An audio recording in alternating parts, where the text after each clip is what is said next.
Assalamualaikum warahmatullahi wabarakatuh. Salam wabarakatuh. Ustadz, saya izin bertanya Ustadz, sebenarnya ini pertanyaan titipan dari sahabat saya yang ingin menikah Ustadz.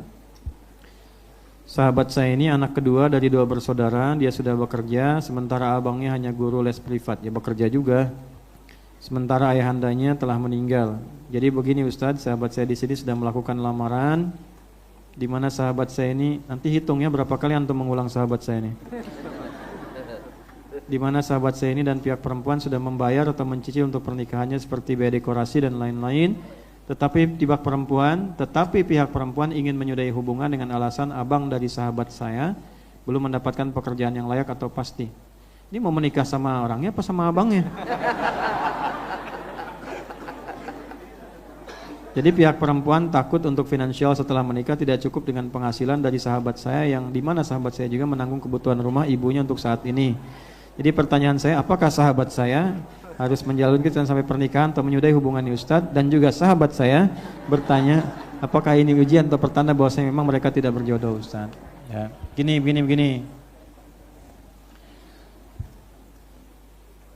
Semua yang akan kita jalani dan kita mengambil keputusan untuk melakukan itu, akan ada ujian yang fungsinya mengkonfirmasi apakah kita serius menjalani itu atau tidak. Satu.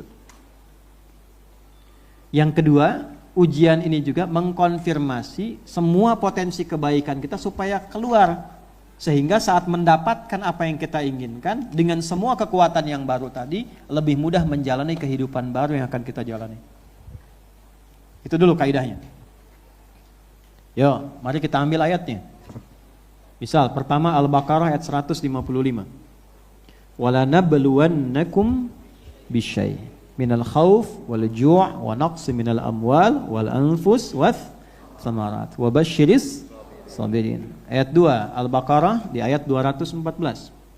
Am hasibtum an tadkhulul jannata walamma ya'tikum mathalul ladzina khalau min qablikum massatkumul ba'sa wad-dharra wazulzilu hatta yaqula ar-rasulu walladzina amanu ma'ahu mata nasrullah ala inna nasrallahi qarib.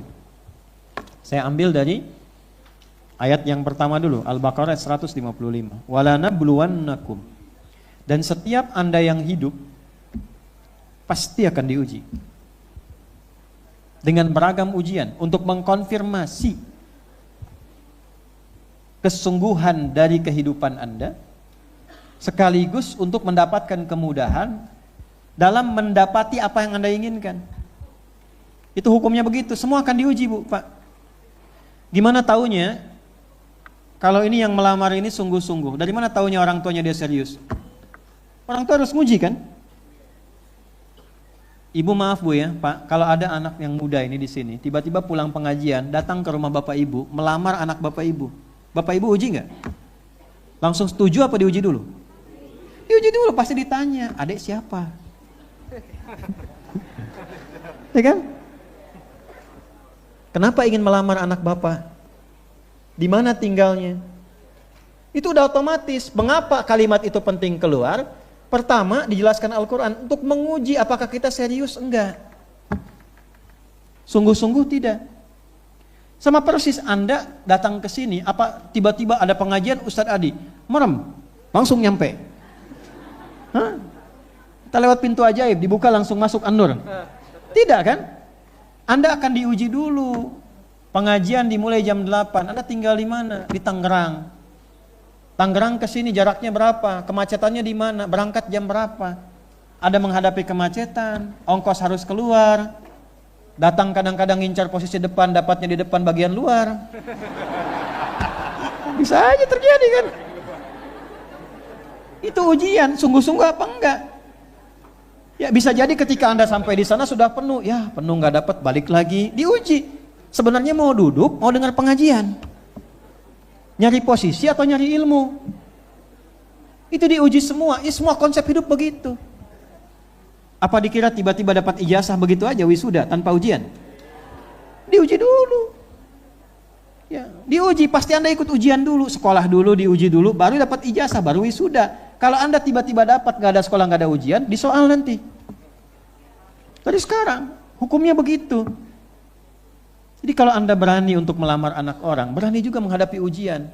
Dan desain ujian itu Allah sesuaikan untuk mengeluarkan semua potensi-potensi terbaik Anda untuk menyelesaikan masalah-masalah yang akan Anda hadapi saat di kehidupan rumah tangga yang lebih nyata.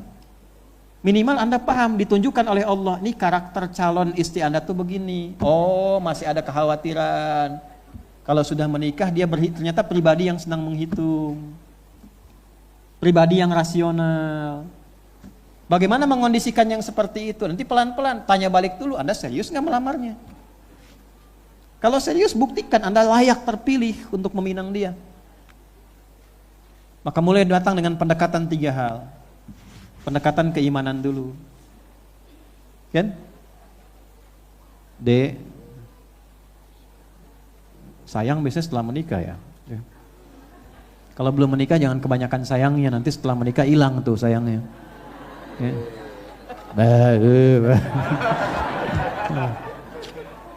Oke. Ya kan? D. Yang mengatur rizki kan bukan abang. Bukan abang kita juga. Bukan abang adik. Yang ngatur rizki kan Allah. Kalau Allah berkehendak menguji abang dengan rizki yang cukup hari ini untuk menikahi adik, boleh jadi Allah melimpahkan rizki kepada kita berdua setelah kita berumah tangga. Kalau sekarang kan cuma rizkinya abang. Kalau abang menikah sama adik kan Allah kasih rizki abang dan adik. Satu dulu. Kita uji dengan keimanan dulu. Untuk menguji kadar imannya kepada Allah, yakin dalam tingkat yang tinggi atau kurang. Karena Nabi yang Nabi katakan apa? Ada 4 kan ukurannya. Tunkahul mar'atu li arba'in. Calon itu dinikahi dengan 4 hal. 1. Linas sabiha. Lihat latar belakangnya. Dia anak siapa, keturunan siapa, karakternya bagaimana, lingkungannya di mana, supaya kita tahu lingkungan itu membentuk karakter. Ya. Yang kedua, li jamaliha. Ini umum. Karena tampilan fisiknya. Biasanya relatif, ada ganteng, agak cantik itu relatif kan. Walaupun orang katakan jelek itu mutlak gitu ya kan, tapi ya tidak juga. Ya, tidak juga. Tetap relativitas itu ada.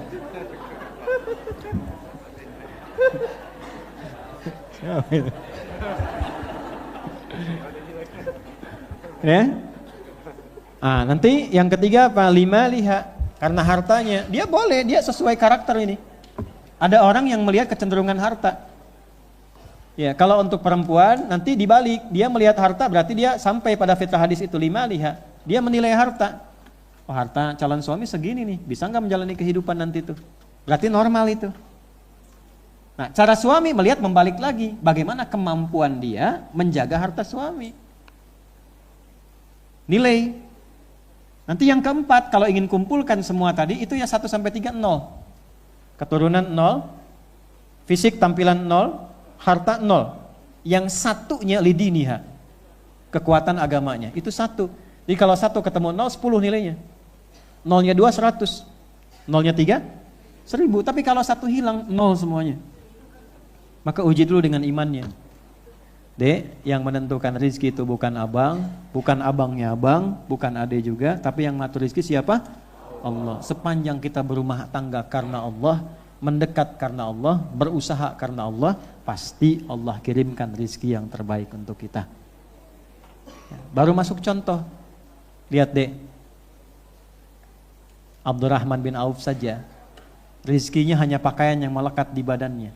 Tapi ketika dia mendekati Allah, Allah kirimkan yang tak ternilai dari apa yang pernah dihitung oleh manusia. Lihat deh. Ali bin Abi Thalib itu sederhana kehidupannya, tapi nama dan kisahnya diabadikan oleh setiap generasi sampai dia menjadi seorang pemimpin pemuda di alam kehidupan akhirat bagi anak-anaknya. Ada tinggal pilih, pengen abang seperti Abdurrahman bin Auf yang hartanya melimpah, atau kita hidup seperti Ali bin Abi Thalib sederhana tapi mewah di hadapan Allah. Itu dong jadi laki-laki. Apakah aku lanjut atau putus ya Ustadz? Cemen ya. Antum diuji nih, semangat, ya, semangat. Gitu. Ini baru ujian kecil, ini baru bas nih, bas satumul baksa, diuji serius nggak, sungguh-sungguh nggak? Ya, berani datang pada orang tuanya, Kalau udah nyampe orang tua, udah anak ikut, ini kan? Datang sama orang tua, ilahi lastu lil firdausi ahla, wala aku ala nari jahimi, fahabli taubatan waghfir dhunubi, fa innaka ghafiru dzambil azimi. Duhai ayah mertua, memang tampilan calon menantu ini mungkin tidak seideal orang-orang yang punya tingkat sosial yang tinggi seperti penghuni surga Firdaus. Tapi juga hamba tak kuat kalau berpisah dengan anak bapak. Seperti masuk dalam neraka. Toleran dikit Pak. Fa innahu ghafirud dzambil azimi. Karena saya yakin bapak itu seorang yang sangat toleran dan mengerti keadaan calon menantu. Ya, insya Allah Nanda akan berusaha sebaik-baiknya. Kalau iman itu sudah terukur, nanti yang lainnya insya Allah akan lebih mudah. Pakai iman ya, pakai iman. Innahu fityatun amanu bi rabbihim wazidnahum. Udah, ini tiap Jumat baca Al-Kahf tapi maknanya nggak dikaji. Coba lihat para pemuda itu, hidup sederhana tapi dengan iman, nikmat tidur. Anda bayangkan ya, pernah tidur di goa nggak? Ibu pernah masuk goa nggak? Saya pernah. Di ada pantai itu ada gua-gua. Dulu saya pernah waktu kecil diajak ke Bagedur tuh di Rangkas Bitung, ada pantai yang ombaknya itu serumah besar-besar itu. Itu ada karang, ada gua-guanya. Saya pernah masuk tuh. Jadi merasakan betul ada kahf, ada ghar. Kalau ghar itu gua kecil yang cukup untuk 1-2 orang. Kalau kahf tuh gua lebar. Saya pernah masuk ke gua itu, lihat desain-desainnya. Pernah masuk yang di Turki dan saya yakini ternyata batu ternyata kasar. Jadi kalau tiduran di permukaan gua itu pasti kasar. Kok bisa Bu ya, ada orang, anak-anak muda masuk ke gua, tidur, saking nyamannya tidur di gua, nggak sadar 309 tahun. Tuh. Tempatnya sempit, keadaan terbatas, tapi nikmat, mataharinya teratur, saking nikmatnya tidur di gua. Yang alasnya tidak empuk, tempatnya terbatas, tapi saking nikmatnya tidurnya 309 tahun. Itu tidur pakai iman. Ada orang kasurnya empuk, rumahnya luas. Baru 3 detik, itu udah bangun lagi. Jadi yang paling penting dalam kehidupan rumah tangga itu, nih bukan mawaddah tapi sakinah, baru masuk pada logika. Dek, samara itu kan sakinah, mawaddah dan rahmah. Mawaddah itu cinta plus dengan pemberian, tapi sakinah itu ketenangan. Ada pilih mana? Abang kaya tapi rumah tangga kita penuh dengan kegelisahan, atau kita sederhana tapi penuh dengan ketenangan? Pasti calon istri antum mengatakan kaya dan tenang bang. Antum nih. Dah intinya coba diuji dulu ya. Teruskan dulu sampai ke titik maksimalnya. Ya, nanti apa yang bisa dimaksimalkan supaya apa? Supaya semua perjuangan kita itu nilainya sudah dimaksimalkan dengan nilai-nilai ketaatan kepada Allah Subhanahu wa taala.